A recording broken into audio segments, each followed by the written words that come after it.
going on, everybody? This is another episode of Fumbles and Floaters. This is the NBA position rankings. My name is Blake. We got Bobby. We also got a special guest. Lenny is with us. What's going on, y'all? So, Man, we finally got a guest, so it don't have to just be me and Blake, going at it the whole time. We got someone else and hear a different opinion, so this should be fun. yes, should be really good. Looking at the preview of the rankings, I already know we're going to talk about a little bit some things that kind of pissed me off. So we'll get into it. But wait, do we want to save the top 10 players for last? What do y'all think? Or should we just do that first? I look-y feel like we should do that last. Let's go on. That's all right. Let's do it last. All right, let's do that last then. Let's just start. Starting with the PGs. Yeah, point guards. Yeah. All right, yeah. So we went top 5 at each position, and so we'll just go through it, starting at point guards. Blake, go ahead and go through your list. You're first on the thing. So we got the savior of Dallas sports, Luka. I'm contemplating using that name Luka and like kids I have in the future because he's turned around the Mavericks and he's easily the best point guard as Bobby agrees. We got Dame, number 2. Mainly because Steph was out last year, and I think Steph he could be number 2 this year, but Dame was killing it last year and in the bubble. Steph, just watching the preseason, he's going off right now. Chris Paul, everywhere he goes, he's great. The team around him's great. And then my guy, Ben Simmons, is the 5th best point guard in the league, mainly because not only can he run the floor, but he's in the conversation for defensive player of the year and like all team defense. So I think that matters a lot as well. I know y'all don't have Ben Simmons, so that's kind of what swayed me to put him in there is his defense. He can guard wings, point guards, kind of whatever you need. Hold on. We got any, objections to this list or anything? As you guys can see, I don't have Luka in this list, right? So the reason being is that I think that he is only a point guard because of the system he's in and the team he's on. But at his core, I feel like he's a small forward. Same with LeBron. Like LeBron plays point guard in certain systems and certain teams because he's a great facilitator, but his true position is not point guard. So that is why I didn't put him in there. But I think he's amazing. So I don't want that to be, Yeah, well, I know. I saw your top 10, but okay, so there's 30 teams in the NBA. All other 29 teams, he's going to be the starting point guard, is he not? Besides, I don't know, maybe Steph and Dame and them, but I think if you put him on a team with really good elite point guards, he's he'll still be able to be a facilitator in certain rotations. He might play the point, but when we talk about that starting 5, I'm not gonna put, if I have Chris Paul on my team, Luka, I'm gonna play him at the 3 depending on who my 2 is. I'm not gonna play him at point. Yeah, the one thing I would say for Luka is because you could really put him 1 through 3 because you can put him in 2 and say he's kind of in the same category as James Harden. Yeah. But to be fair, with the Mavs, he's gonna I feel like he's gonna play point guard, and teams are always gonna build around him to play PG compared to LeBron. He played with Kyrie, so it's not really when he's playing with Kyrie, you can't really say he's the point guard because obviously you have Kyrie. So it's I feel like for LeBron, he's more obviously he's played point guard, but he's more of a forward because he's played with a PG. Luka, I feel I don't think they're gonna start and play Jalen Brunson or someone, and say he's running the show. Yeah, no, he's but you can put him 1 through 3. Yeah, he's in a good I think with the Mavs, that works for them. He's in a good situation and it's great. And I don't think Mark Cuban would bring anybody onto the team that would even sway away from him playing that point guard position, which is good. It's worked for him. Obviously, we saw what they did in the bubble, and we know what he can do on the court all around. Getting triple doubles, everything like that. He is an unstoppable force.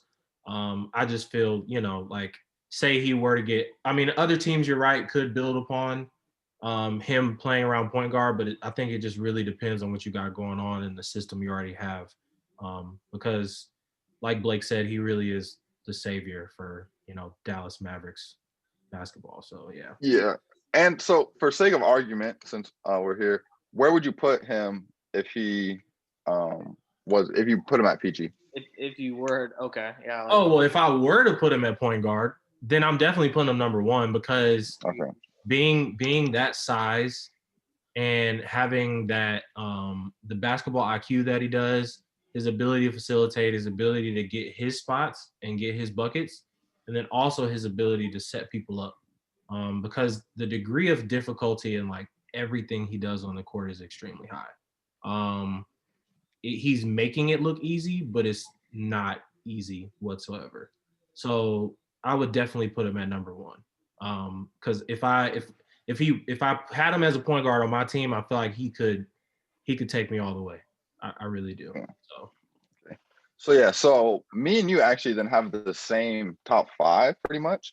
And obviously we all undisputedly have the same top 3, which I think that's pretty obvious. Like it's going to be Lucas, Steph, and Dame. You can kind of mix it up the order. Obviously, like Blake, you probably put Steph below Dame because obviously he's came off injury. He hasn't played much in the last year. But it's kind of 1, 2, 3, and then it kind of gets interesting after that. It's kind of started being preference. I personally went Kyrie at 4 just because, I mean, he just always been an elite scorer. I barely put him over Chris Paul. The thing with Chris Paul, his last year was really impressive.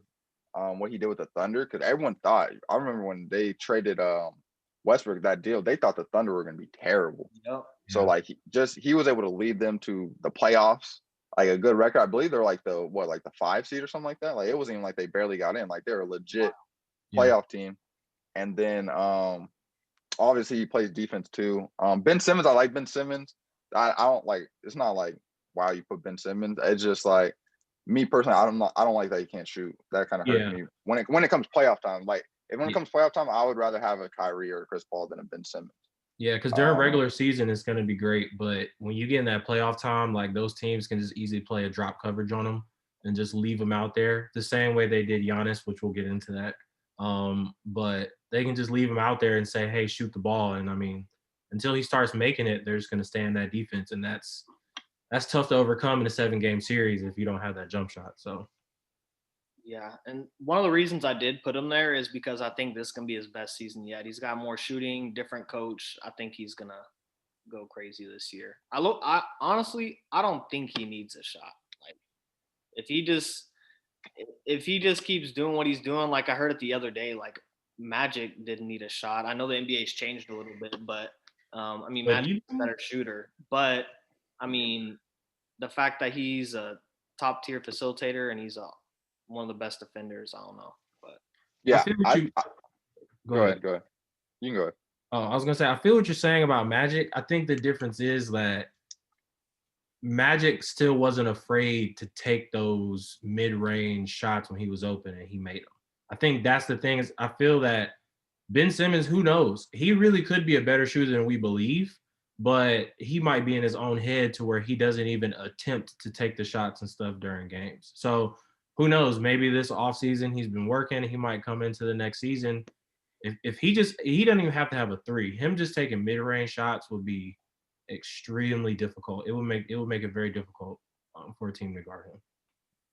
Yeah, I think obviously he's going to be a great player regardless if he can shoot or not. But I think it's going to hold him back pretty much. I think he could get to that Giannis level. He just starts shooting simply like Giannis does. And Giannis doesn't shoot it great right now, but like at least it's something you have to fear a little bit. So it's not like, okay, we're just going to give him a free 3 every time. Like right now, it's like teams don't even fear it. So it's like we can just pack the paint, chill out. So like I said, he's going to be great regardless. But for him to take that next step into like that superstar up there, like Giannis, LeBron, and them, I think he has to go just shoot like at the like Giannis level.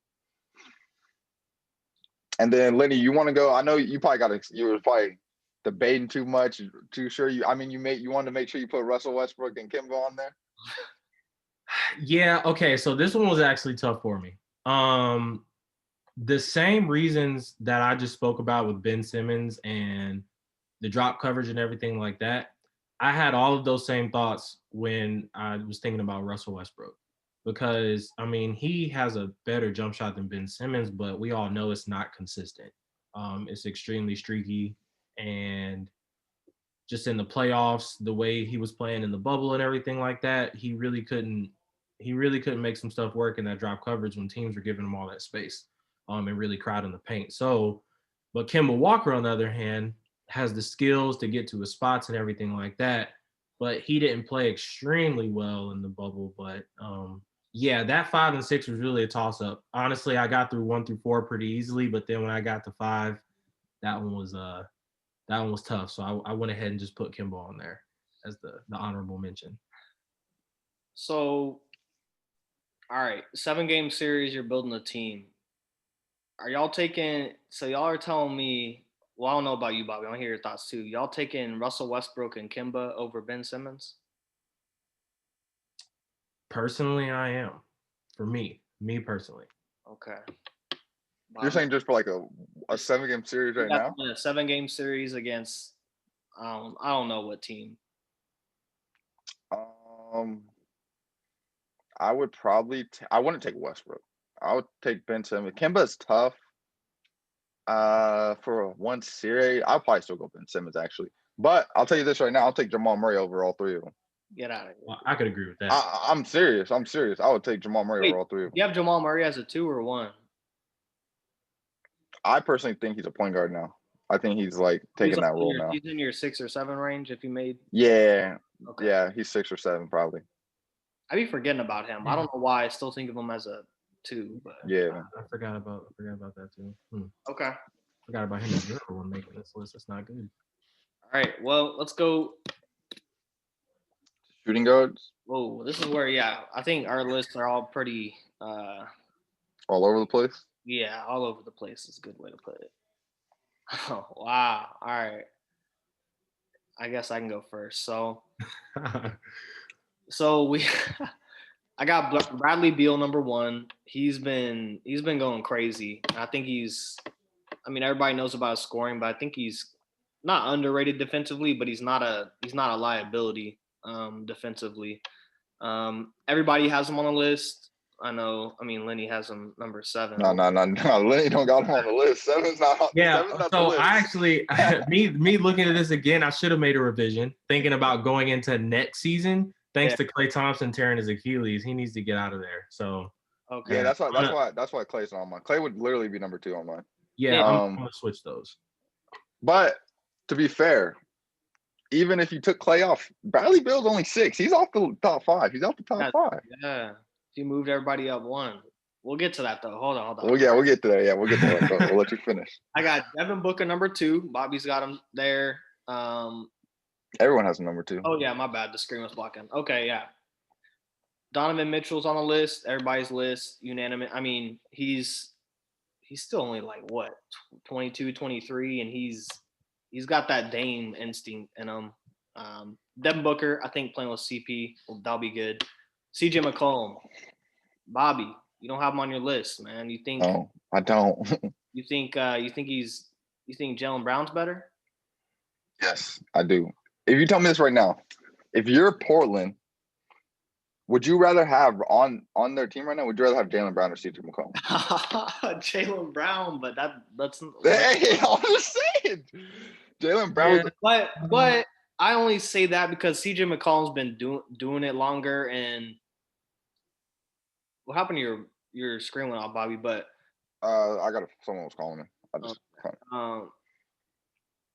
I don't know, but Jaylen Brown hasn't.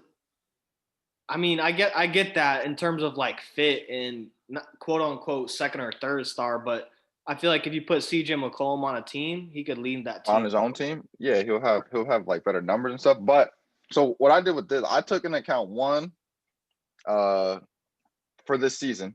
I think Jaylen Brown has improved. We've seen he improve so much every year. And 2, defense. Like Jaylen Brown's one of the better wing defenders in the league. CJ McCollum's not playing, huh? Man, I'm fine.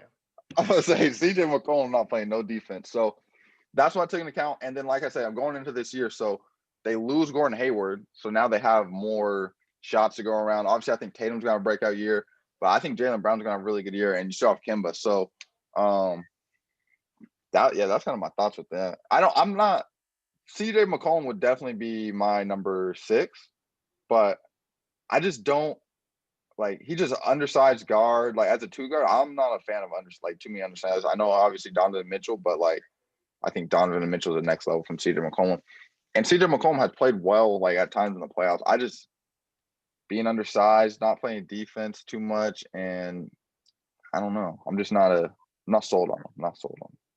I can understand that. I would say the reason why for me he's in my top is because mainly just pure offense. I feel like he is a really, really, really good scorer. Like he knows how to he can make really tough shots. He has handle, he can get by people, even without necessarily having all of the speed and the bounce like Donovan Mitchell.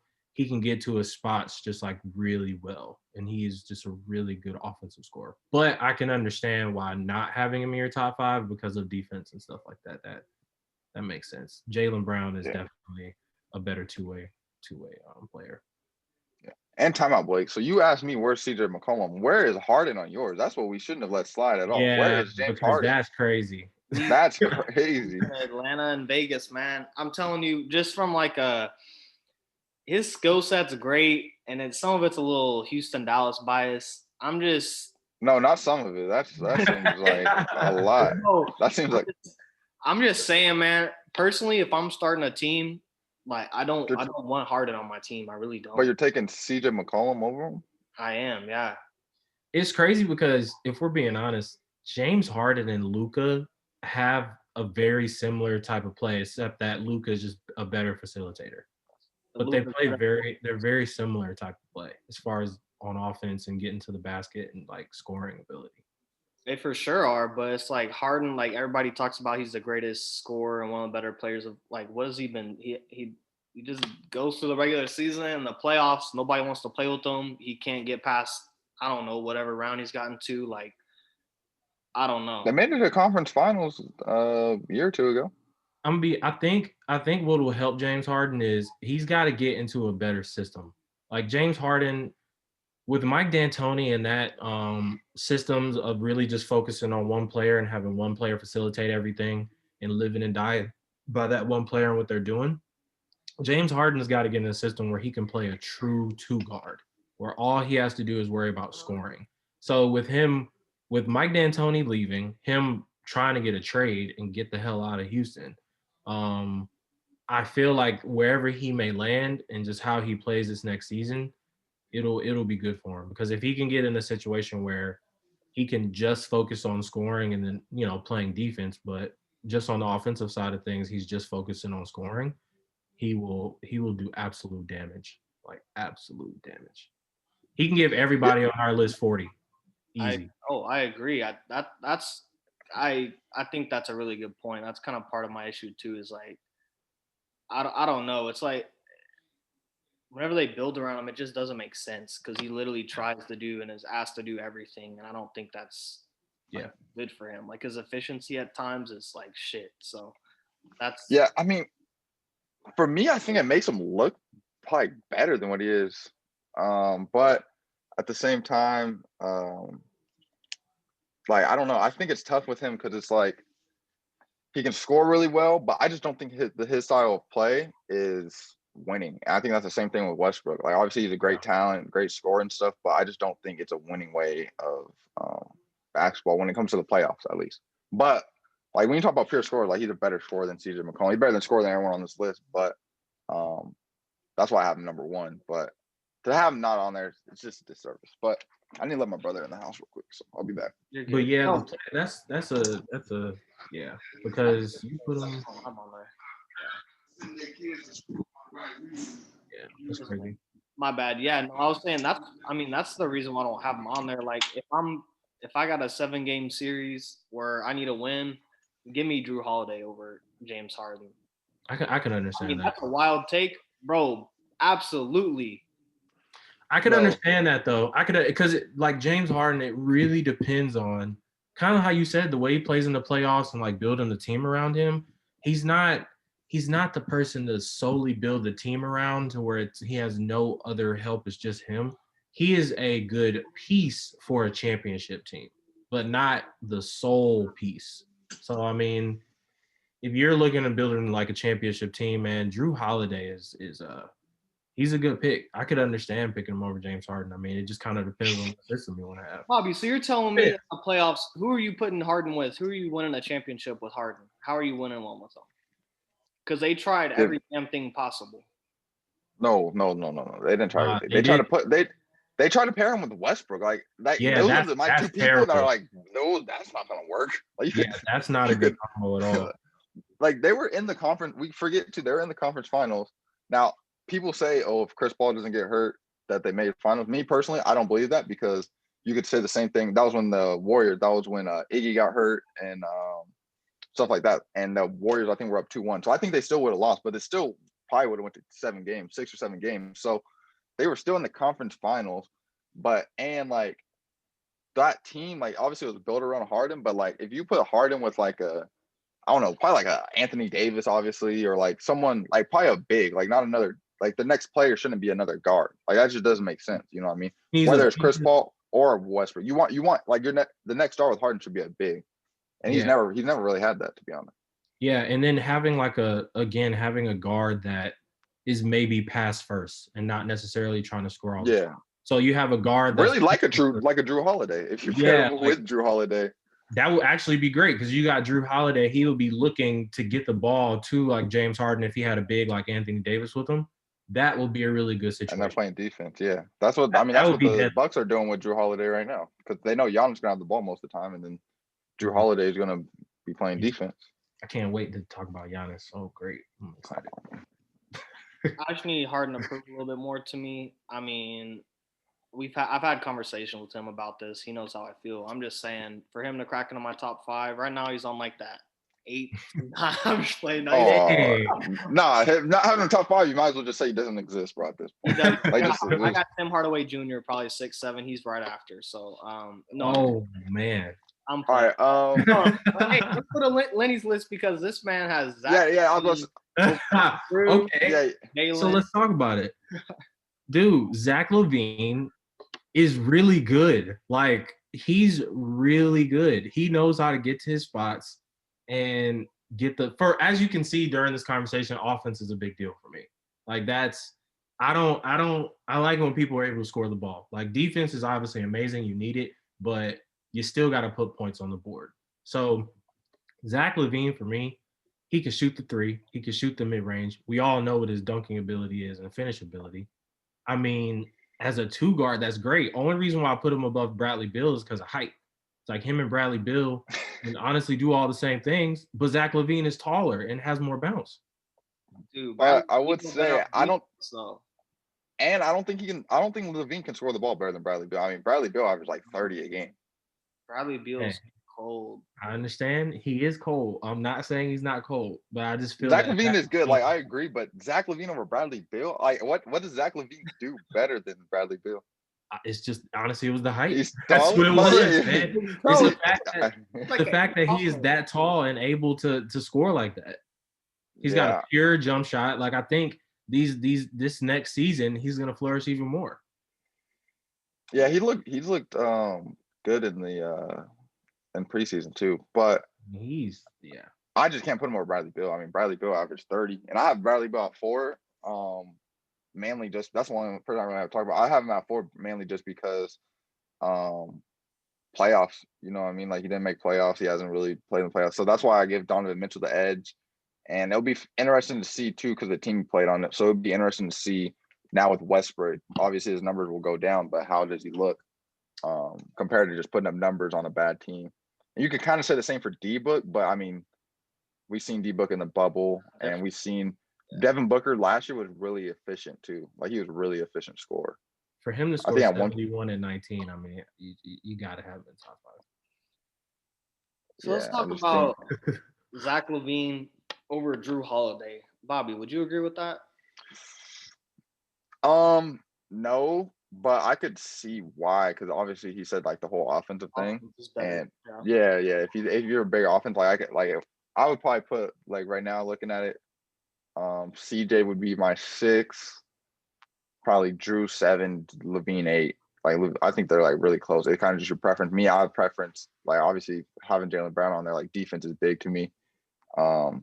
So obviously offense is important. That's why I have all these other people higher than Jaylen Brown. But I think once it comes down to like a close one like Levine and Drew Holiday, I could see why you could say Levine. Okay. Yeah, I mean, I agree. I think Levine's really good. And I think he's going to have his best season with, as much as I'm not a big fan of Billy Donovan, it's better than that drill sergeant they had last year. That was crazy. So, yeah. All right. Whoa. All right. Small forwards. Let's get into the threes. So, I think it's unanimous. Top 2 for sure. LeBron, Wow, yeah. Well, we'll pretend Luka's not on here because we already talked about it. So, but no. I'm just saying for since we already talked about Luka. So I think. I mean, okay. So I got Jimmy Butler 3. Bobby's got him 4. Lenny, you got this man. You got Paul George over Jimmy. You got Paul George over Jimmy Butler and Jason Tatum.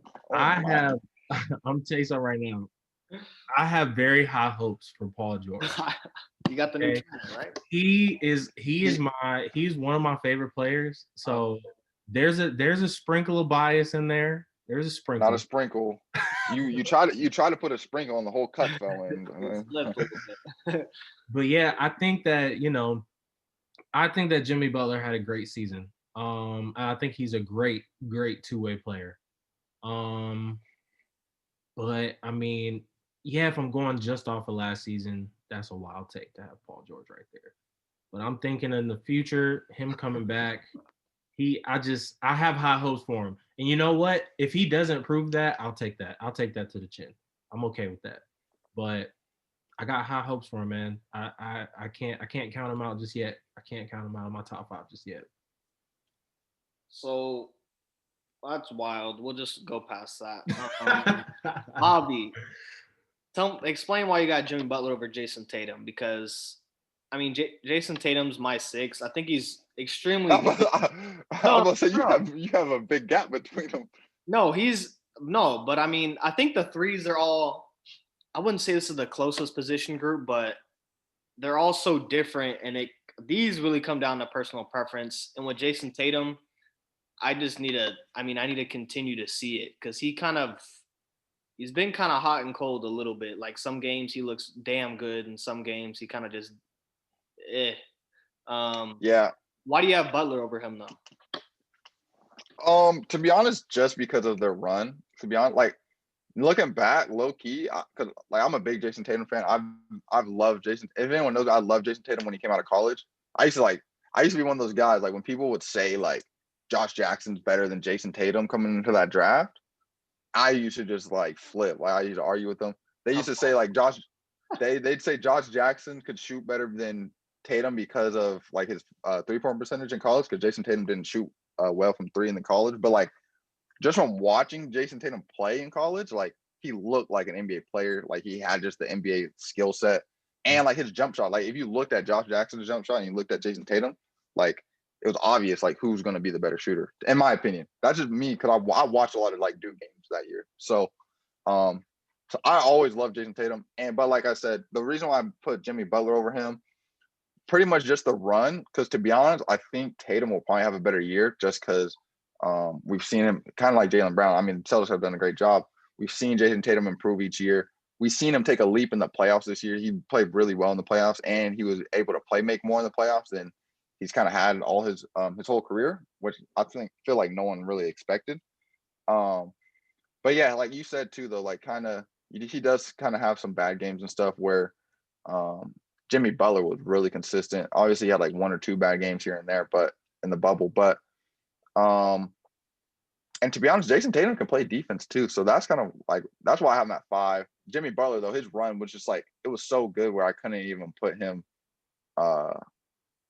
like I couldn't even put him any lower than that. You know what I mean? You need to put but respect on Butler's name, man. He went to a playoff. What do you mean? No, not you. I'm just saying people. He Oh, went to the playoffs with the oh, Bulls. He took the Timberwolves, the 76ers, and the Heat. That's crazy. yeah, no, he's a dog, and that's what I was about to say too.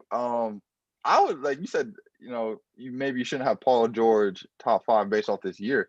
I would have put Jimmy Butler over Paul George last year.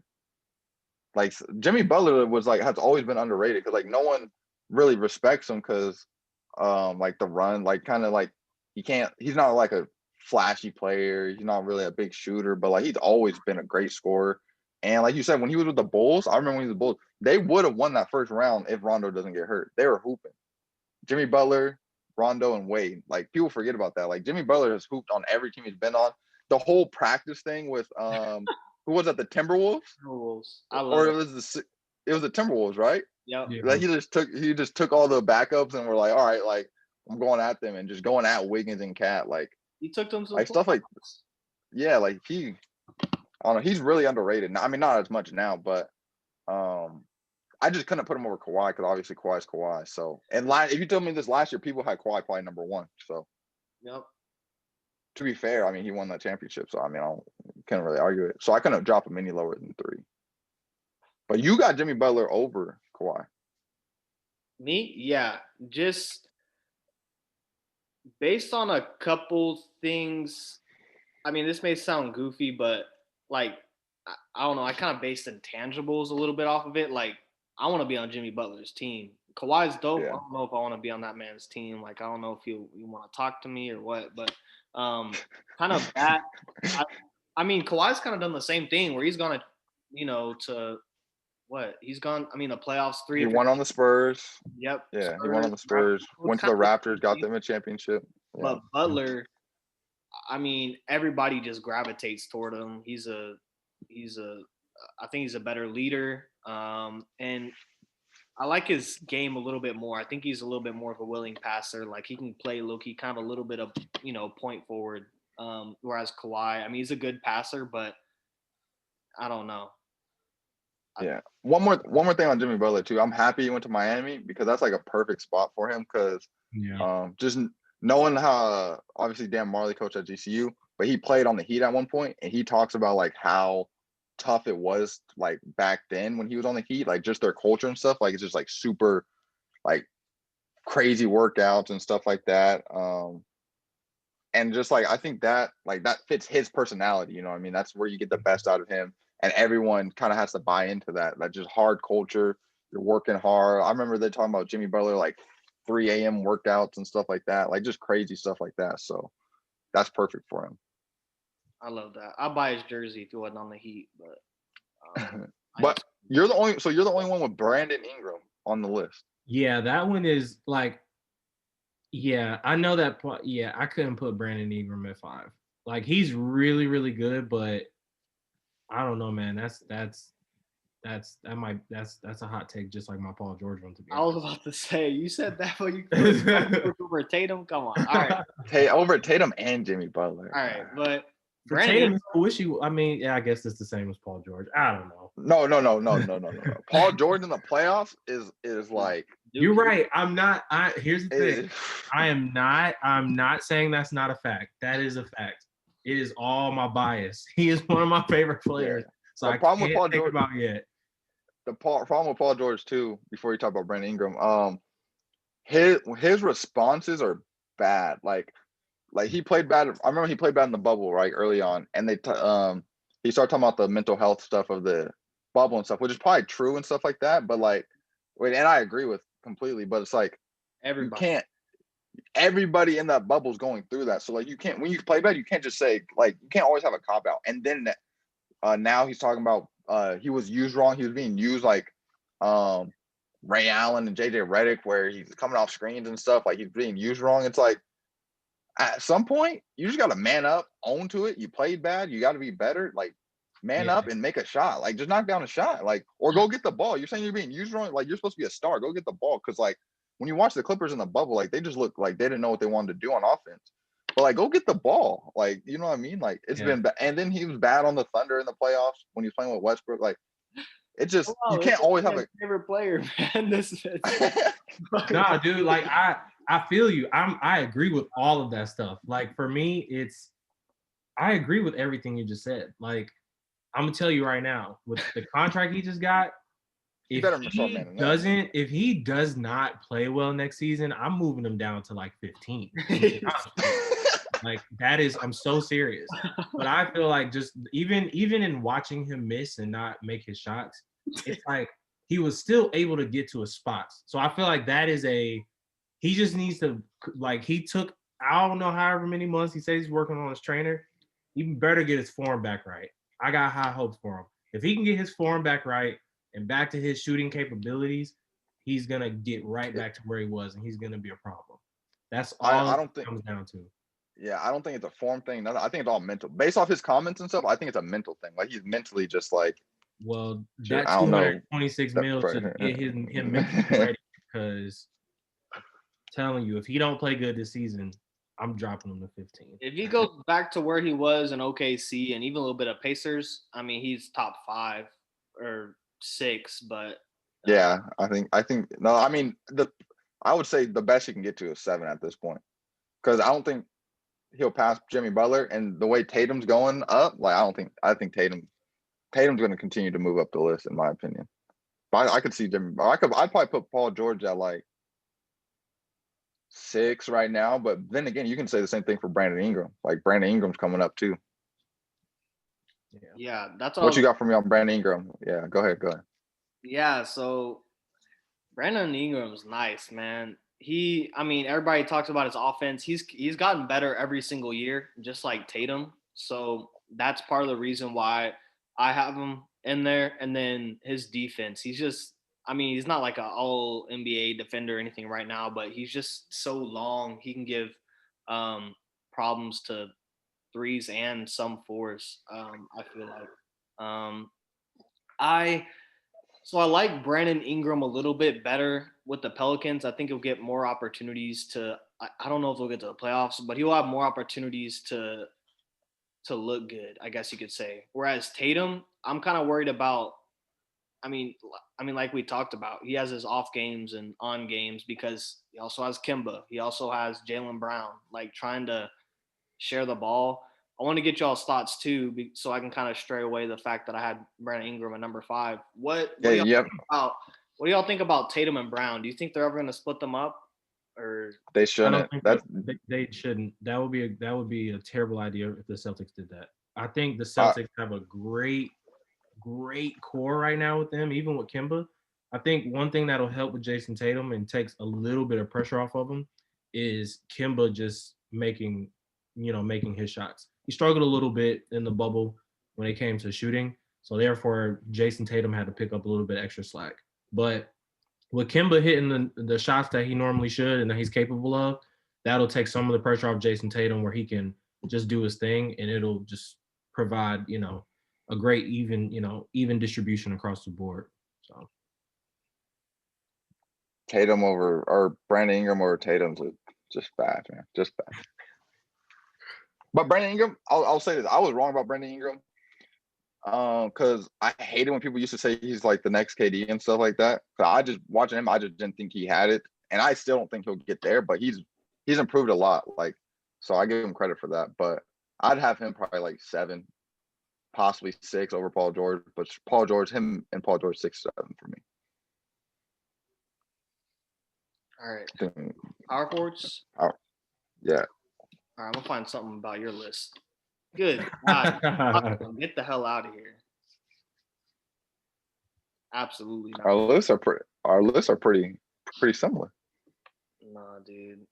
Nah, Siakam. He's so overrated. No. Listen.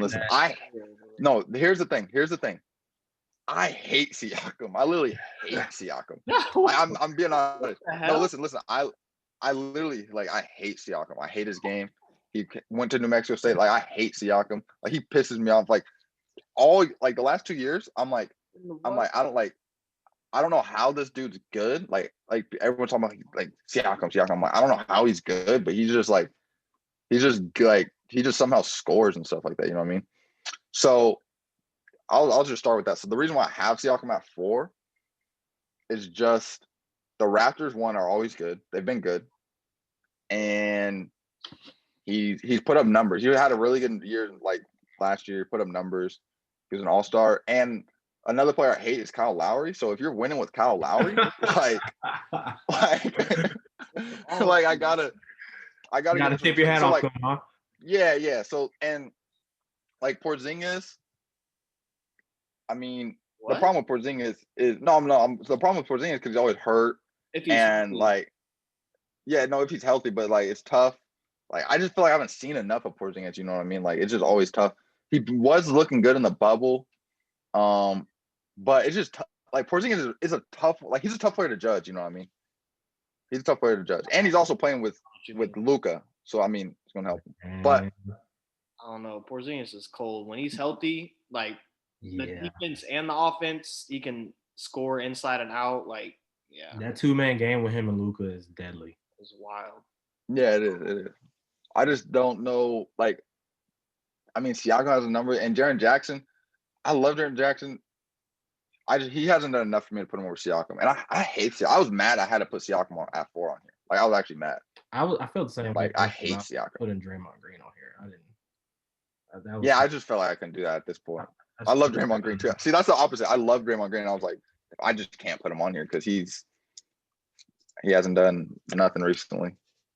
Obviously, the Warriors have been struggling. I think with what'll help injuries and stuff. But. Like, he like Draymond Green. He needs. I still hate that Klay Thompson got injured because Draymond Green is just not the person to directly build something around. So he needs other people around him to where he's facilitating, and he doesn't have to worry about putting the whole offense on his back, because if he has to do that, then it's not going to be good. Yeah. He's a playoff player too. Like, I agree with you. I'm not trying to build around him, but I mean, I want him on my team. Like, I definitely would take Draymond on my team, but I think getting older doesn't help his game. Case, yeah. He's gonna get slower and like not as nimble. Like his shot's not amazing. He can pass, he can defend, but dude, Siakam or Porzingis, I don't know, man. I mean, to be like, if you look at the numbers and stuff, like you definitely go Siakam, but I just couldn't. I wanted to put him lower. Like I don't like Siakam. I literally hate Siakam. But like I had to take into account their record. Like they're one of the best teams. They made it to the semifinals, and they won 7 games with Boston. I mean, Siakam didn't play well that series, but like I was gonna say he was dookie. No, yeah, he was bad that series, but I mean, maybe it's just a wrap.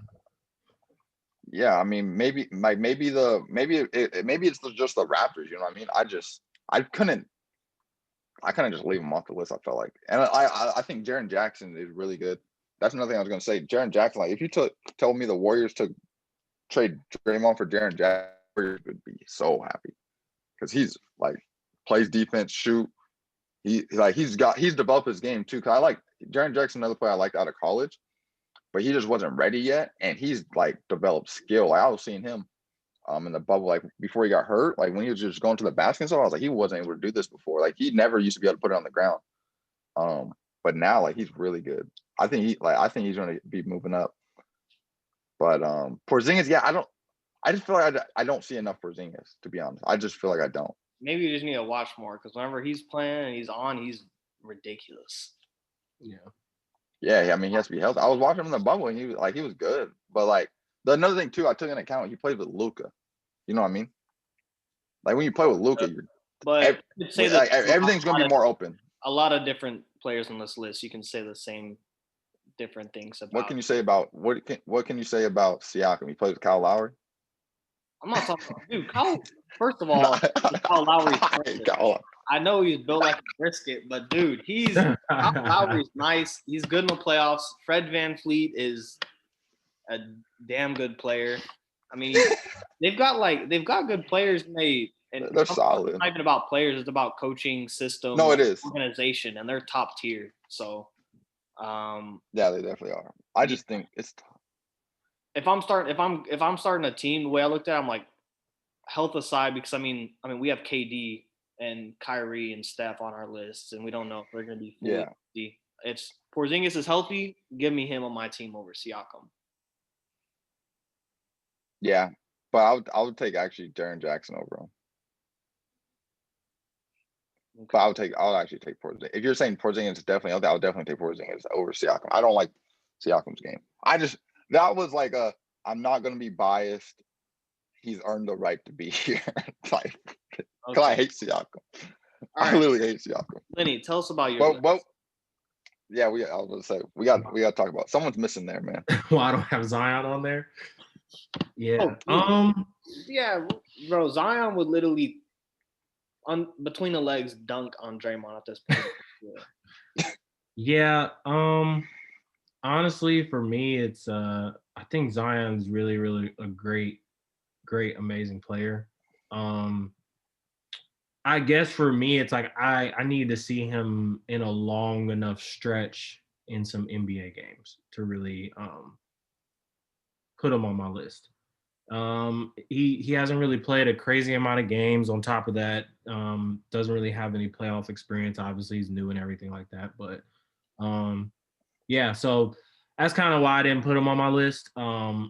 If anything, I would put him as a 6 just for right now. Yeah, man, that's really it. It's just because I got to see more. Like, I know he's really good and I know his capabilities, but I just want to see it more on a consistent level at the NBA level. Okay. I respect that, man. I mean, that's a good explanation. I just put him there simply because whenever he does play and he is on, like, I don't know. He's just bodying people. I don't understand. Yeah, and I put him there too because just like moving forward, you know what I mean? Like for this year, like if he does play, like he's gonna have a really good year, I think. And like I just like healthy too. Yeah, if he stays healthy and stuff, like I think I'll have a really good year moving forward. So because it's already looking like if he's getting knee problems and stuff like that now, it's already looking like he's gonna have to evolve his game probably a little quicker than expected than he thought he would have to. Kind of like similar to like a Blake Griffin. That's how I feel about Zion right now. Blake Griffin came into the league, jumping out of the gym, extremely aggressive in the paint. Just you can't do anything with him. But over time, the knee injuries and stuff like that, his game had to evolve, and then he became even better than he was when he came in because he expanded on his game and was able to incorporate more jump shooting and different things like that. So I feel like going into it with Zion, man, like if he can stay healthy and continue to just jump out the gym and everything like that, then I mean he's gonna go crazy. But if he gets any type of little tweak in his knee or something during the season, man, it's just I don't think it's gonna be that great. But yeah, I think too with power forwards, like it's literally Anthony Davis, Giannis, and then everybody else. So 100%. It's not even close after that. So compared to the other ones, like you look at small forwards, like you got Tatum at 7, like. No, I'm just saying though, like that's you could kind of like make an argument for that. Like you can't make an argument for Giannis being anywhere lower than 2. Like, you know what I mean? So what is everybody's thoughts on Giannis? Because I don't know. I say we save that for top 10. I say we save that for top 10. Okay. Yeah. I'll say because there's not really much to argue here. We'll save that for top 10. All right. Sinners. I think top 10 shows my thoughts clear as day. Yeah. That's exactly. Okay, so well, let's go first because I don't know if you know what a center is. I'm just playing. No, but you changed yours up a little bit, so let's go over your list. So this, honestly, man, like this was really hard because this whole time I think you guys kind of understand my criteria when it comes to players. Offense is a really big deal. So it made it really tough. it made it really tough for me personally at first. I knew Jokic and Embiid; those are the only 2 I really ever thought about. And like I mean, but then I had to make a revision to put Cat at number 3. I'm not gonna speak on who I had at number 3. You got number 3. We're just gonna say that. Who was it? I made a much needed revision. Wait, no, who was it? At first, I had LaMarcus Aldridge. Yo. And it honestly, it was based off of everything in the past, not thinking about the what's happening. Trailblazers days, man. Yeah, so I took that off. So I put Cat as number 3. Rudy Gobert, I have him as the 4 because I mean, really now this incorporates the defensive side of things. I feel like when I think about a center and somebody that can protect the paint, I mean, he's just pretty tough to like try to score down there where you got somebody that's that tall with that much length, guarding the paint. And then with Steven Adams, I mean, he's just like a solid dude down there that's gonna get rebounds, that's gonna play hard, play aggressive, and in the right system where he can, be catching off of pick and rolls and just like I said, getting those rebounds and chasing after that and playing good defense. I got him as my solid number 5. I was actually confident about the Steven Adams one. So where the hell is Bam? Yeah. Let's get into that. Let's get into that right away. I guess I would put him at 6 for right now. Maybe even a switch for 5 to 6. But I can't sit here and say that I've watched outside of the bubble like enough of him to just confidently say what he's gonna do. I think in the bubble he did really, really good, and he's a really good player. I guess for me it's the same thing. I would like to see it on more of a consistent level going into this next year. So if he produces the exact same way he did in the bubble and it just continues to build on top of that, then I'll take that to the chin. But yeah, these players, I feel like if I was to build a team right here, right now, and I needed a center, these are 5 folks I would be okay building a team with. Yeah, I'm about to look it up right now, but I think Bam averaged like it was like 16, 10, and 5 or something like that. Like he averaged 5 assists. Cause I remember someone challenged him. It might have been like Kobe or something. Someone texted him and like challenged him to get like a certain stat line. He actually did it. So that was kind of something. Yeah, I don't know. I think Bam just off the bubble is enough to put him over Steven Adams. Gobert, you could still make a case for Gobert. He's defensive player of the year, but Steven Adams over Bam, I don't know. I don't know if I could. I don't know, but I could see Rudy Gobert. Rudy Gobert was almost my 5, because he's a great defensive player. Obviously, he won Defensive Player of the Year. Me personally, I just think Bam's also a great defense player and just so much more offensively. Why I have him so high. That's why I have him over Cat too, because Cat just doesn't play defense. So obviously, Cat, you could make a case, an argument where he's the best offensive player on this list. Maybe not maybe Jokic. Like I don't know. You could put him in that same category as Embiid and Jokic offensively. At least scoring wise, not passing, obviously with Jokic. But probably better than Embiid, maybe too. Like like scoring? Yeah, that's what I'm saying. Like he can shoot. Like he's a great scorer. But defensively, is like I said with Bam, I just think he's a great defensive player, and he developed his offensive game, which is why I have him over obviously Rudy Gobert. So let's talk about Nurkic. Yeah. So Nurkic, I think for me personally, when I did this, I think the top 4 for me was pretty solid. Like I was like, this is for sure. And then I think after that, there's a drop off where it's kind of like your preference and stuff. And for me, Nurkic looked really, really good in the bubble, coming off that injury that he had the year before. And he was good the year before too, but like he developed his jump shot. He's really good down low. And he's like Nuggets, yeah.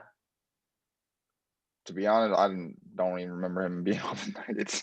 Just being honest, I was like, I don't think he really like ever played on the Nuggets.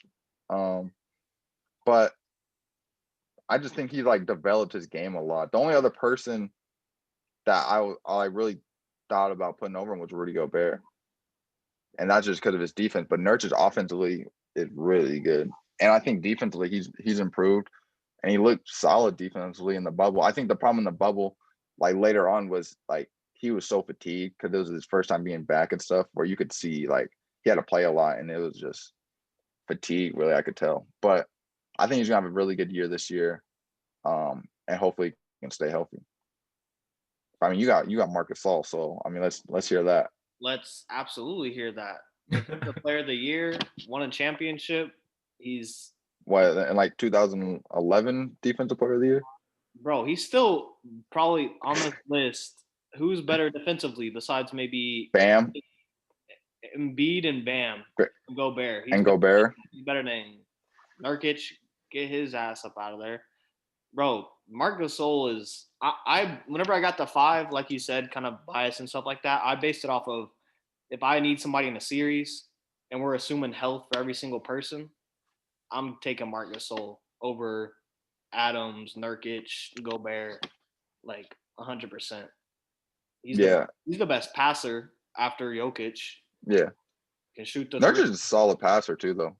I like And Nurkic Bam. a lot. He's just But obviously just Marc Gasol's a better passer. I'm just saying, injured like, so much. Like I'll Yeah. watch him and it's like, oh, he's out again. He's back. He's out. Like, and I love Nurkic. He's just so injured, and I'm like, I don't know when the hell he's gonna play. So, that's why I had Marc Gasol over, and I don't do this. Well, actually, I mean, he's not in my top 10, but him on the Lakers, that's just not fair, man. Yeah, that's gonna be pretty tough. That's wild. The way he passes, like that's perfect for LeBron and AD. But yeah, like, he's gonna have a good year. I think I'm not mad at it, to be honest. I just look at it like Nurkic is still getting better, and Marc Gasol, assumingly, is getting worse because he's older. But at the same time, him going to the Lakers could make him even better. You know what I mean? So it's kind of how you look at it. Yeah. Like I said, I didn't look to like for the season like him to have amazing stats. I just looked at it for that number 5 spot. Like, who am I taking on my if I need somebody on my team to win a series? Yeah, me it was Nurkic or Gobert just because of his defense. But I just feel like offensively, like me personally, it's tough. He could have been like if you had Gobert at 5, you just said, I mean, you could just literally say Defense Player of the Year, and it's like, all right, like it is what it is. Sure. All right, I think top 10 time. Yeah. This. Oh my God. Yeah. Oh my. He said, "Oh my." Yeah. Yep. Confident with that too. Wow. Confident. Yeah, I am. Oh my. And Anthony. I'm not sold yet. I'm not Yeah, sold. yeah. I'm not sold on it yet. I'm really not. All right, where do we start? I don't know, dude. I see so much. There's so much happening. All right, should we just like go player by player? I mean, we can go quickly. I mean, LeBron. all right. Wait, so we got LeBron all top 2, right? 2. Yep. I'm the only one who has him number 2, and I'll just explain real quick because when you looked at the finals, to be honest, to me, when I looked at it, the player who had the biggest impact in the finals, I felt like was Anthony Davis, because I think just defensively his impact, and even really just in the playoffs, like his defensive impact was just so much, you know what I mean? And just like when they didn't have Anthony Davis on the court, you could just see how like different the defense was. So that's why, me personally, like I felt like even obviously LeBron got Finals MVP because his numbers were better, and like Anthony Davis, I think what killed Anthony Davis, I think he had that one bad game where that like killed his Finals MVP, where LeBron was a consistent like almost triple double every night. But if you took in like the defensive impact, I felt like I even tweeted after, like I felt like Anthony Davis deserved the MVP pretty much just off his defensive impact, and he was still killing offensively. So that's why I play Anthony Davis over LeBron. But either way, like you could, I don't like if you have LeBron 1, like I'm not mad at it at all. All right. Speaking of Anthony Davis, we got number 6 on one of our lists. So let's I don't. Let's hop into that. I mean, for me, I think he's an amazing player. I think he's great. I just, when it comes down to it, I just feel like the people that I got on the list above him are just better players, in my opinion. And I understand, like, he definitely did amazing in the bubble. I think that he's a great asset to that team. I think he's going to help him get another championship. I just me personally, that's probably definitely bias in there. I just don't. I'm not putting him. He's just not in my top 5. I don't know. Are you a Clippers fan? No, I'm a Kevin Durant fan, so I just follow wherever he goes. But I was definitely banking on the Clippers to, when the last season first started, I thought on paper the Clippers were a better team. I felt like, which all of this ended up being wrong, I felt like they would be able to mesh a little bit better. And they had a lot of people that I thought would be able to buy in to just grind in to get the championship and playing on one accord. That showed that that was not the case. I thought that the Lakers, it was going to take a lot more time for them to get some chemistry going because of the big names of, LeBron and AD.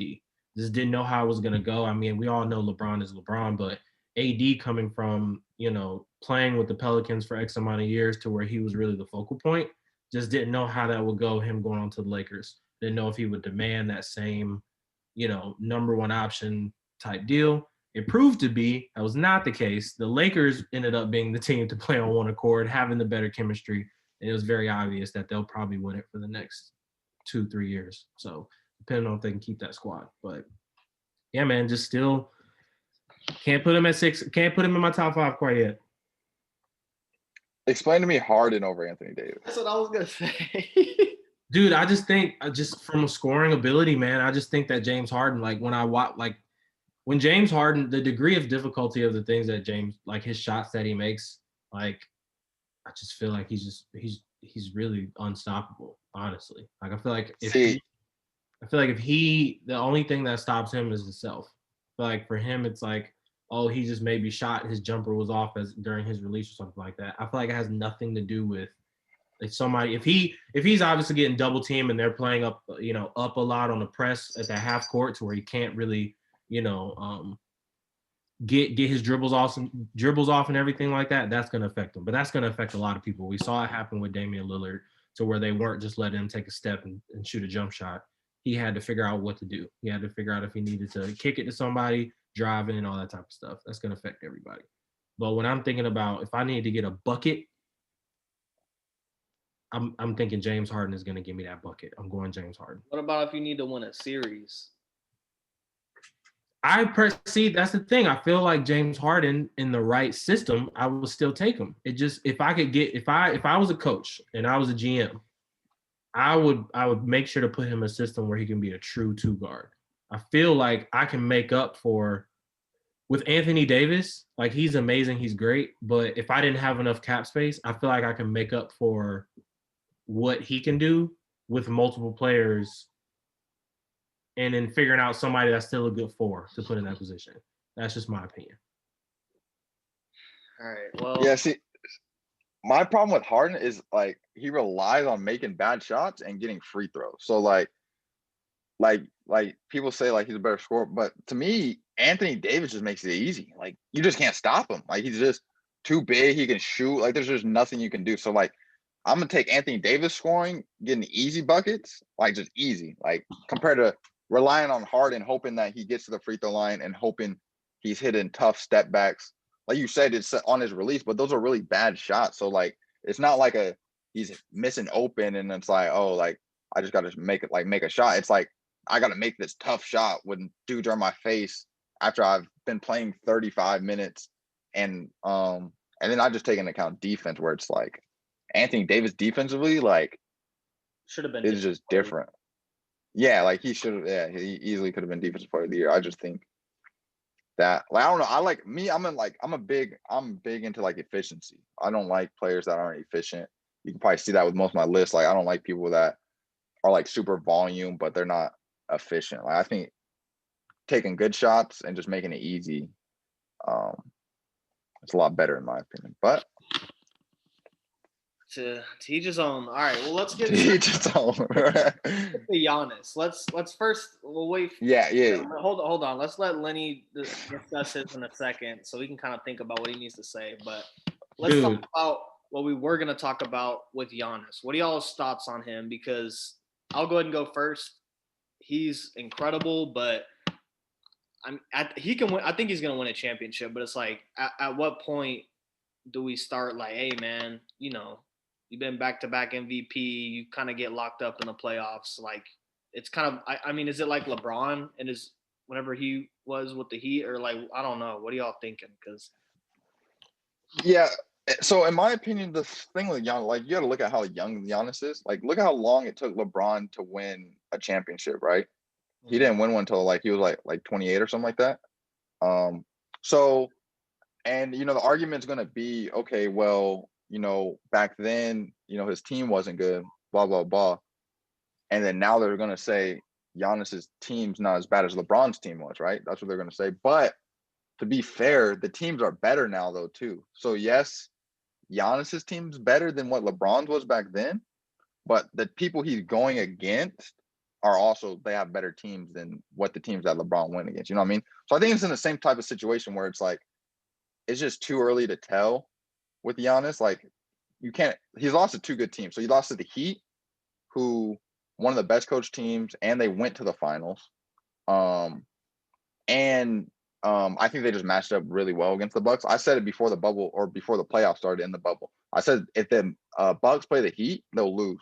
But I think the Bucks would have beat the Raptors, or they would have beat the Celtics, to be honest. I just didn't think those teams match up as well. But then and then they lost to the Raptors the year before with Kawhi, which that was, again, they won the finals. They were one of the best coached teams in the league, and then they had Kawhi Leonard, who's considered one of the best players. So I just think it's too early. And when you look at the Bucks team, I'm not like, like Giannis, like that team's like great. Like, how are you losing? You know what I mean? Like, they're built around him and stuff, but I think he needs like another score, like for like closing games. I don't think Giannis is going to be like a big time closing game. You can run action with a minute. Like, you can have him set the pick and like roll and stuff like that. Because he can dunk, obviously catch lobs. He can shoot a little bit, so like it's still like a pop threat. But like if you gave him like a Kyrie when LeBron had it, just like another scoring guard, like, you know what I mean, someone that's going to take those tough shots when it's in the clutch, that's what you need, is someone who's going to take tough shots. You know what I mean? Because even we see it with LeBron. Like, LeBron doesn't always take the tough shots. We've seen he's capable of it, but like with the Lakers down the stretch, who are they going to? They're going to Anthony Davis. So that's my like thing with Giannis. I think it's too early to tell. I think he'll be fine. I have him at number 3. Me and you both have Luka 3 and 4. The reason I put Giannis over Luka is simply just defense. I think his defensive impact is just so huge. Kind of like Anthony Davis, where it's like that makes up for not being able to shoot well. So that's why I had Luka at number 3. Pretty much kind of what you said in a different light. Like, if I'm in the playoffs and I need a shot, like, I have somebody that can shot and not somebody that literally can't. So, Lenny, is Giannis on your list? I mean, honestly, man, like, You're putting Levine at number 10 or what? Somebody, honestly, I did kind of just throw him in there because he is Giannis, but I'm not sold yet, man. Like, I'm really not. I think he's a good player. I mean, what he's been doing on the Bucks, I just feel like he's not good in an offensive scheme where he has to have the ball in his hand too much. I think you got to have him in a situation where he can be maybe like a Hakeem Olajuwon, to where you get him down on there on like the high block and then give him to him and let him go to work. But him coming up, bringing the ball up and everything like that, just not sold. Just watch him in the playoffs to where he drives into the paint because he can't shoot, so everybody's doing a drop coverage. He's so big that the whole defense has to collapse on him. Him making passes, like kick out passes that are just weak, and doing that over and over again and just losing playoff games multiple times. I don't really, because of him being a max player and getting even more money, I feel like that's not going to change, honestly, even with Drew Holiday there. I still feel like he's going to be extremely ball dominant, and I just don't think that's going to win them games. He's a really good player, but without that jump shot, to me, I'm just not sold yet. Now, if he comes back next season and he starts shooting better and not even just catch and shoot, I feel like he needs to incorporate an off the dribble shot into his game, because the same way Anthony Davis has. If he can incorporate that into his game, then I'll put him a little higher. But for right now, I'm just not sold, man. I'm not sold at all. We just forget about defense, though. Like, dude, I mean, it's cool. Like, defense is great. You're right. You need it. I mean, he can play good defense, but he plays really great defense, and we still see him take L's. So it's like, you got it. Like I said before in the beginning, defense is great, but you can play all the defense you want. But if you're not putting the ball in the basket, then So yeah, my thing with that though, what about Harden's not winning? you're Put me right. over He's not. Harden. So But for me, I feel like Harden has, in my mind, has proved that he is a great player, and that I don't think that the same way I talked about with him getting in a different system. If he gets out of Houston, I think he's going to have an even better year. And I just think that just can't count Harden out. I mean, he's just an absolutely really, really good player. And he's not meant to somebody to be building a whole team around, but he's solidified in my top 5. Now with Giannis, like you said, I mean, defense is really great, but Giannis isn't stopping Anthony Davis. And then on the other end, I'd probably take Giannis to stop Anthony Davis over anyone in the league. I don't think he's stopping Anthony Davis. I think Anthony I don't Davis, think no one is though. But that's what I'm saying. Like for this is why offense for me is important, because you can play all the greatest defense in the world, but better offense still beats good defense. So Anthony Davis, I feel like, am I going to sit here and say if they're matching up, is it going to be extremely easy for Anthony Davis? No. I think he's going to be forced to make tough buckets, but I think Anthony Davis can make those tough buckets. I still think he can give Giannis 30, 35 points on a good night. So, and Giannis, to me, on the vice versa, like, yeah, it'll be tough for Anthony Davis to guard Giannis in the post. It'd be tough for anybody to guard Giannis in the post. But at the same time, if that post begins to get clogged up to where you got help defense coming and different things like that, he doesn't have a crazy, amazing cast around him to where when he kicks it out, it's just going to be just lights out. But you clog that paint, Giannis, he's not going to have anything to do. He can't pull up off the dribble. He can't shoot any, fadeaways or anything like that. He has to be extremely spot up. And that's basically just catch and shoot. And even his catch and shoot is shaky. So I don't know. I'm not sold yet. Yeah, I think that's tough. But you say all that, which I agree with, but he still finds a way to average like 30 and 12 and yeah, no, I mean, you know what I mean? So yeah, in the regular season, I mean, yeah, but in the same thing, you can say the same thing with James Harden. You can say the same thing with James Harden about exactly what I'm about to say with the playoffs. You can say the exact same thing. You're right. I'm not discounting that.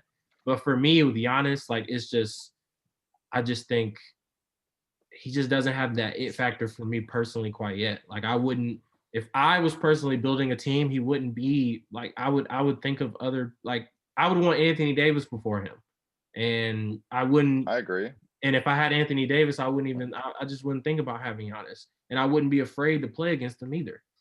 Like, if I'm a coach, I just wouldn't. So I'd be scared to go against Giannis. I feel like he's easier. I feel like you can craft up a defensive scheme that's easy to stop him. You think about players having, like, got to be a Swiss Army knife, right? Like, if you think about a player like JJ Redick, right? Granted, he's obviously not Giannis level or anything like that. But I'm just using it as an example. Him coming into the league, having a jump shot and everything like that, coming off the pick, he was really great. It was great in college. It worked well. He's coming to the NBA. It's not going to work as well. People are going to get over those picks a lot easier. And if that's all that your game is surrounded upon, what are you going to do with that?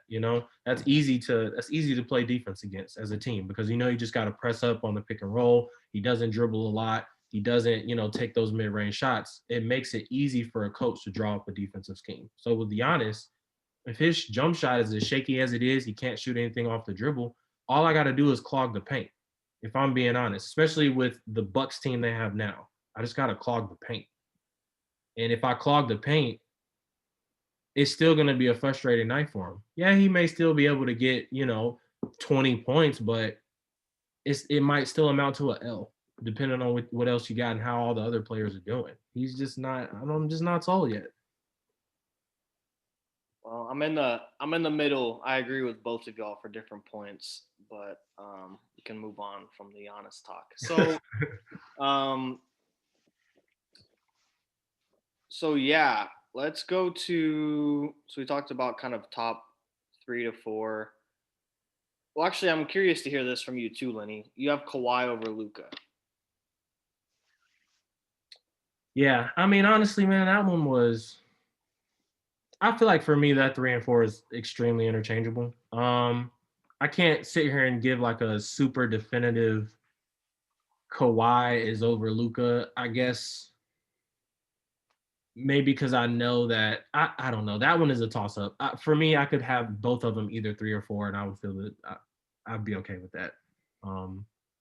Yeah, that makes sense. So you got KD 2. Bobby and I both have KD number 5. I mean, I think we're all in agreement. Whenever he's healthy and he's I mean, top 1 or 2 unstoppable players on offense. Do you have any thoughts on KD or for this season? I said this. I was watching someone I know does like a little Twitch thing. He's talking about NBA. I said KD, someone who could be 1 on this list, or he could be 10, based off coming off injury. You know what I mean? Like you have no idea how he's going to respond to that injury. So he's a big question mark. You know what I mean? So where you could have him, if you have him 1 through 10, I won't argue with you because you really don't know off this injury. You know what I mean? Yeah, that's very true. And I mean, as I said before, he's my favorite player. He's been my favorite player for a long time. Yeah. So I'm not putting him below 2. And I respect LeBron too much. So I can't put LeBron 2. That's just, I can't do it. But yeah, man, it is gonna be interesting to see how this season fares. Just from like the initial preseason game, I know that it's a preseason game. It's not that big of a deal, but seeing him dunk on his first points to me said a lot. It said that not only is his body ready, but he's mentally ready also to get out there and play basketball. So I feel like for KD, it's really just going to be as long as he continue, because I tore my Achilles also, and that's a terrible injury. You gotta, if he continues to stretch and stay loose and keep and keep his Achilles loose and everything like that. He just got to knock that rust off. I feel like that's really all it is, just getting back into the swing of things. And once he gets back into the swing of things, I feel like he's just going to start. It's going to be a snowball. He's going to go crazy. Yeah, I mean he's looking good. He's moving better than I thought he would. Do y'all think he'll play better with Kyrie than he did with Westbrook? Easily. Easily. I agree. It'll be like it depends on the coaching. And I know I keep saying that, but it really depends on that, because if we let Kyrie just go out there and dribble for 20 seconds of the shot clock, we're not doing nothing. So it's really going to come down to that. Like, it can't just be Kyrie out there playing and one basketball all the time. So honestly, it might be the same as playing Russ Westbrook. I think the biggest difference though is because when KD has the ball, you can't just help off Kyrie like people would with Westbrook. You know what I mean? So that's true too. So like obviously it's going to be some ISO with Kyrie, but I mean it's the same thing with Westbrook. I just think the biggest difference, like I said, is you can't just help off Kyrie like people would off Westbrook. So it's going to open up the court for KD in that sense. But one thing I just noticed, Blake, you don't have Kawhi on your list. Did you forget him? You forget he existed? I think I low-key did, because I would have had him. No, but to be fair, your small forwards, you have Jimmy Butler over Kawhi, and Jimmy Butler is your 10. So yeah. No, so I would have had Jimmy Butler. I would have taken Bradley Beal off. Bill? Okay. I was literally just looking about. I was like, wait, where's Kawhi? I completely forgot. But Kawhi's number. So you'd have Kawhi at 10. Yeah, I'd have Bradley Beal off, Jimmy Butler move up 1 for sure. Yeah. And that's, I mean, just as the same as my small forward ranking, based off the fact they both kind of done similar things, but I just like the way Jimmy Butler's done it. And I just think Jimmy Butler he can do a little bit more than, like, I like him. If Jimmy Butler was running point for my team, I mean, not a whole damn season, but in the playoffs and stuff, I would be like, okay, like he could do that. And Kawhi's a good passer, but I don't know. I just think Jimmy Butler does more better. I mean, I think Kawhi's a little bit better on offense and a little bit better on defense, but I just like he's not as good of a playmaker, probably. That's what you're trying to say. Playmaker and just like on a team, people just rally The around intangibles. That's what you said. yeah, Intangibles, and that makes a difference. Like we saw with the Clippers, they didn't have none of that, none of the chemistry or anything like that, and that's literally why they lost. Yeah. Yeah. Which So is so sad. So that's why you think Kawhi's a better player, like just basketball player, straight up basketball player than I Jimmy don't know Butler? because Kawhi will have sometimes he just gets in the zone too much and doesn't share the ball, and I think that hurts him. Yeah. Jimmy Butler does that when he needs to. Like when he needs to take over, he does. But even in interviews and stuff and seeing him play, he's not just like so zoned in on going to the elbow and like getting that mid range like 5 plays in a row. Where Kawhi does that, and I mean he got like one of the best looking mid range jumpers in the game. Um, but I don't know, dude. Sometimes Kawhi just gets so zoned in on it. He just be forgetting about his teammates. It seems like. Yeah. I think it's a little overreaction to this last year, in my opinion, because he just came off a championship. No, he's still. It's He's tough. I still. see what you're saying, though. I see No, exactly. that's what I'm saying. I see what you're saying. I think It's it not was even just his last more. year though. Yeah, no, I'm just saying that he went to the Raptors for 1 year with a new team. They gelled and they won a championship. You know what I mean? Like, I think the Clippers thing. I think obviously it's like it was really bad last year, and like everyone's seen in the bubble. But I think it was more than a Kawhi thing. You know what I mean? Oh, 100%. Yeah. Because it kind of Like, ended up falling all on Kawhi, because his everything around personality. him. Yeah, but even just in a way, it kind of seemed like he had to try to put the team on his back and he had no help because everybody else wasn't necessarily playing to the capabilities that we all thought going into the season, especially because that team, really the two like all-stars or superstars, Kawhi and Paul George, right? So if you got the other person who's supposed to be the superstar of the team just missing shots, then you got, your role players and different things like that to where they're not, you got Lou Williams. I mean, he can obviously, get a bucket and create his own shot, but you don't have a lot of people on that team that are going to do so. If the chemistry problems are off, you're not going to probably have a lot of great ball movement and really team play on the court. So it kind of just turned into Kawhi ISO ball a lot of the times.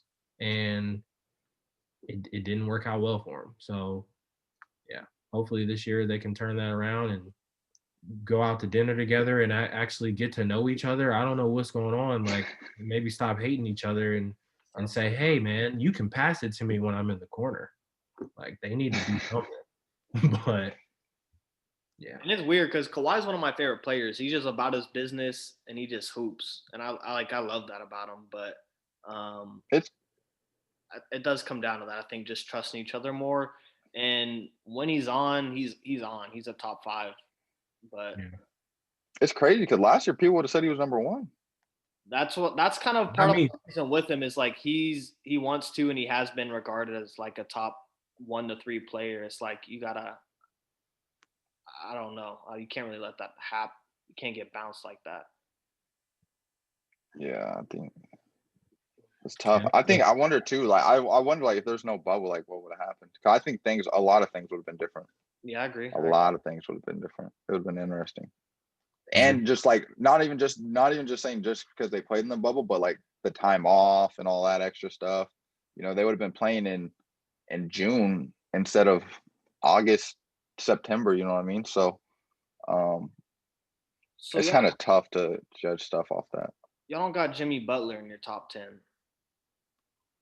Where I don't see where I could put him, who I could put him over. To be honest, that's it for me. I think he's a great player, but I just couldn't put him over the people that I have on the list. I really couldn't. I mean, as you see, I got Devin Booker in there. That's a wild That's what I card. was gonna say. Dude, Devin Booker is a I killer. would put him over Devin Booker, Devin but I don't Booker is a think killer. like you can see my 10 is Harden. So like everyone else on my list, I think you have besides Kawhi and Harden would be the only people that you have above him. So I don't think I can put him over Harden. But Jimmy Butler like consistently goes to the playoff and goes far and can play defense and is more efficient and like I don't know. Yeah, I think with that, I just think I probably would say, I mean, I'd have to look, but I think Jimmy Butler would probably be my 11. And I just think Harden's scoring ability and just like he can shoot better than Jimmy Butler. He can pass better than Jimmy Butler. He just can't play defense as good as Jimmy Butler, really, in my opinion. Yeah. So, And same for Devin Booker. That's how I feel too. Like Devin Booker definitely is not gonna, play better defense than Jimmy Butler, but Jimmy I Butler. think Devin Booker's giving everybody on this list 35. Oh my lord. Dude, Devin Booker is a absolute killer. He is. Devin Booker's dope as hell, but he ain't giving Kawhi 35. I think he is still. I think he is. I would say too, one thing with Harden too, I think his defense, like he's been more willing to play defense. We've seen that in the playoffs recently. And so I think that kind of, it's not like a Devin Booker level of like bad defense, to be honest. So, and I think Chris Paul will help Devin Booker's defense because he's going to have to be more willing, or Chris Paul's going to be on him. So, but yeah, I think Jimmy Butler at 11, I don't think it's a disservice to him at all. I think it's a disservice not have Harden on here. And no, the biggest thing, Bradley Beal over James Harden. No, I just said I'd have Bradley Beal at 11, and No, I know. I'm saying your shooting guards too. You had 5 shooting guards over James Harden. Oh, I know. James Harden wouldn't be top 15. Hey. Dude, I mean, based on this list. No. I don't want to hear it because y'all both got these little things that you're talking about. What about last year and stats? So we're all combobulated. Everybody's got 10 different things. Everyone has something. Yeah. So I don't want to hear it. James Harden for almost the exact same reason as what Lenny was talking about for Giannis. I gotta see him win. Like, if you're gonna be regarded as this top scorer, like, come on, man, you got like go out and win. You got people not wanting to play with you. You like win. Like, what are you doing? If Jimmy Butler can go to these different teams and lead them like he has, and obviously he's nowhere near the same score as Harden. Like what is Harden doing? I don't get it. Yeah, I think he's had solid teams. Like, I don't want to they could have built better. Obviously Westbrook, I don't know what the hell they were doing there, but I mean, they put shooters 3-and-D pieces around him, and he's still just not getting it done. But that's what I would say though. He did make it to a conference finals though too. And he lost to the best team probably ever assembled. I get that, but how about every other year? Yeah, I mean, their first or second round exit, stuff like that. That but is cool. Like, congrats. But what has Bradley Beal ever done? Huh? I said, what has Bradley Beal ever done to give you? Dude, you're cutting out. Bradley. Huh? No, that the Bradley Beal thing is like bias. I'm whatever. Okay. The Bradley Beal thing is bias. James Harden's a better scorer than him. I mean, they're probably pretty similar defensively. I'd probably take Bradley Beal, but that's bias for sure. My thing with that also as well is just, you literally said it. The shots James Harden takes, not hitting them. It's like, dude, you really just taking that crazy ass shot. We ran down the court to set up in the corner for that, and we got to run back on defense. Like, I would piss me off. But I think Bradley Beal is just a little bit more efficient with it. But, and again, I'm not saying James Harden's a bad player, bro. I don't really like him. And hey man, I'm the same boat, be honest. So that's it. I gotta see him win, and I don't know if he can. I don't know.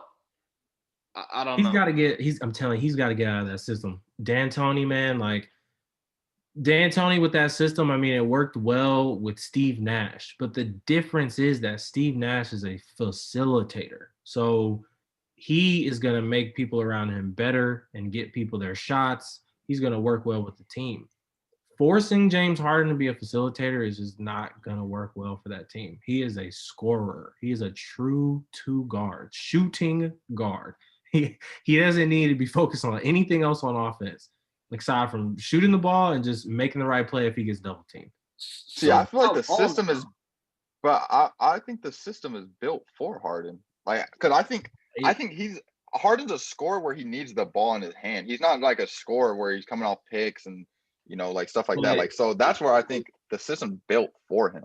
the system, the reason when I say the system though, in a sense, yes, that ISO ball is great for him because of how he operates. But if he's the sole focal point of that team and where everything lives and dies by his decisions, that's not going to be good.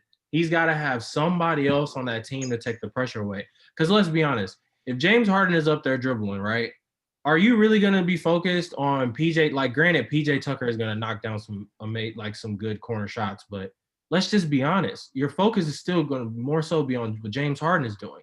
It's like I'll live with like maybe PJ Tucker, him taking those shots and him maybe missing them or making them, but I can't just live with this guy James Harden just doing a bunch of one-on-one all game. So as a team, it makes it so all we really got to do is just focus on James Harden.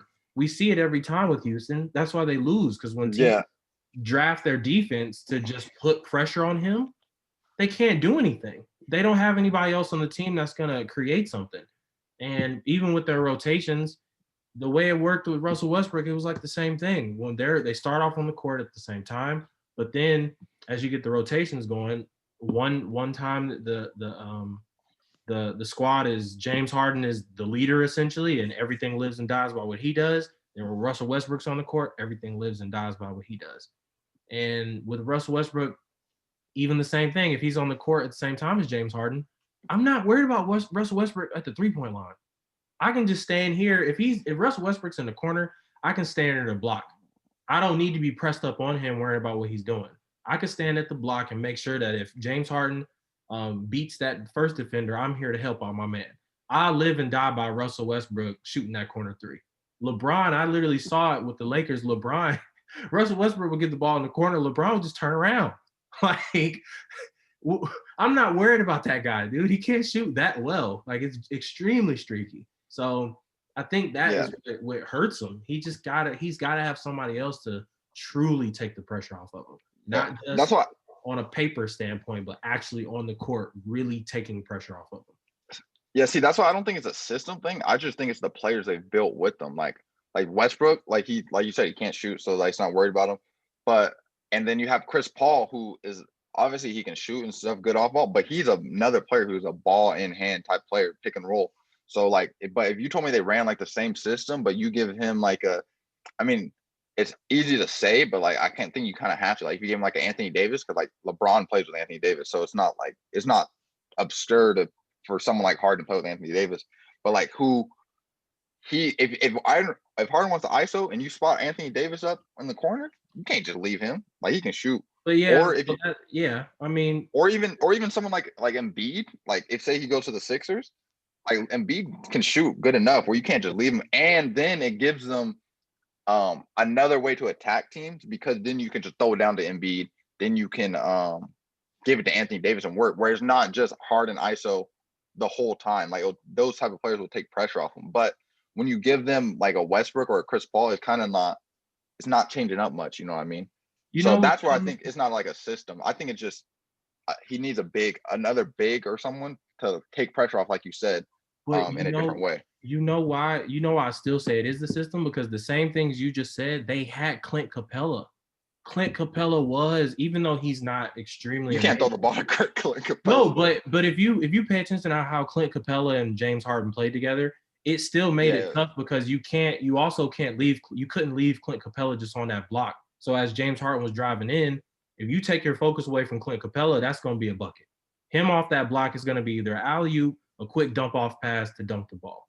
It took some pressure off, but then they traded him away to do small ball, to where all they did was have a bunch of people just standing on the wing and in the corners watching either James Harden, Russell Westbrook, or Chris Paul do ISO ball. It gets to a point where if they can't get their bucket, nobody's even moving. It's no movement. Nobody's making any cuts. Like you might see one person just run to the other side of the baseline, but they're just standing around. So that is a system thing, because they're not practicing any cuts or real plays. Yeah, All it is to stand there on the corner and James Harden plays ISO ball.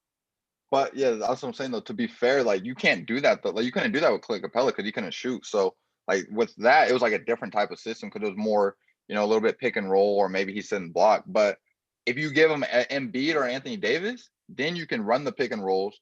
You can still ISO and you can throw them the ball. You know what I mean? So like that's where it's They could have chose to keep that. They chose to say no. I wouldn't say keep Capella though, because Capella can't shoot. So if you have Capella, like you're one dimensional because now he's either sit and block or pick and roll.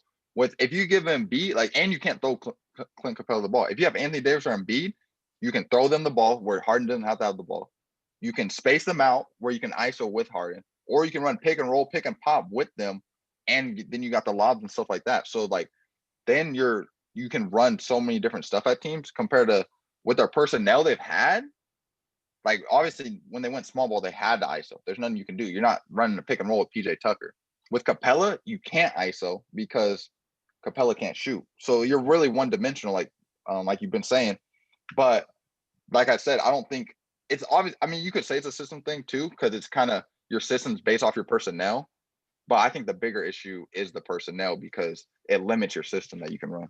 Because even like I've heard, like listening to different podcasts and stuff, when they talk back on the Suns days and why they were making a lot of those great runs, the way they played that, and then also it was a lot more pick and roll. Them having Amari Stoudemire, them actually having people that can knock down shots and doing different things like that, but then also just being like more agile and playing faster, and it's just I don't know, man. Going into it, I just don't like D'Antoni as a coach. I really don't. Like I don't think he's a really good coach. Like it really depends on, like you said, we're saying really honestly all the same points. Like you said, it depends on who else is on that floor with them. And a part of it is like, I'm going to blame the front office because you guys aren't trying to get anybody else to this team to actually open the floor up for him like that. You're right. It would be great if they had somebody, Anthony, just one other person, like a big man that is like an Anthony Davis, Joel Embiid. And can shoot, yeah. I can shoot and you can give him the ball, yeah. Yeah, you can run like a pick and roll, pick and fade, even have them post up on the high post, the low post. Just that one addition would help out. But the fact that the front office doesn't want to do that shows me that they want to keep doing that little small ball shit. Yeah, they always have another guard, but not a big. So exactly. So it's just I don't know. He's got to get out of there. Yeah, moral of the story for me, I think only championship he'll win is in the big three.